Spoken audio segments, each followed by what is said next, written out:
Новите градби во Македонија минуваат низ ригорозни контроли, а Институтот за земјотресно инженерство и инженерска сеизмологија два пати излегуваат на терен за да направат технички увид на секој објект. Сепак немаме реална слика за сеизмичкиот ризик при силни земјотреси како во Турција, за сите постојни градби и за дивоградбите, зашто недостасува документација за нивното проектирање и изградба, велат од ИЗИС. Имаме постојни градби, ја често споменувам, имаме надградби, доградби кои што представуваат проблем при вакви земјотреси, а исто така имаме и, мораме да признаеме, нелегални објекти кои што немаме никаква сознанија за нив, немаме документација.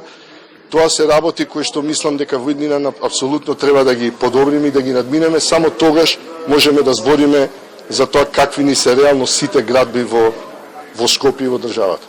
Деновиве, кога светот е ужаснат од катастрофалниот земјотрес во Турција, а годинава се навршуваат 6 децении од скопскиот земјотрес, потребна е примена на искуствата од Јапонија како трусно подрачје кое успешно се справува со честите потреси на земјиштето.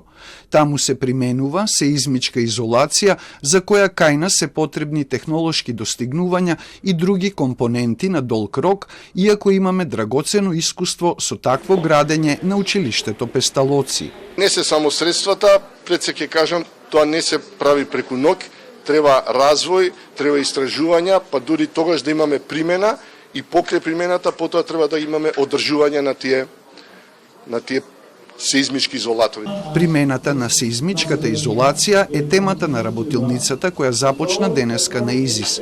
На неа експерти од Јапонија, но и наши од ИЗИС ќе разменуваат знаења поврзани со оваа област. We would like to make information exchanges, and then we would introduce Japanese new technology to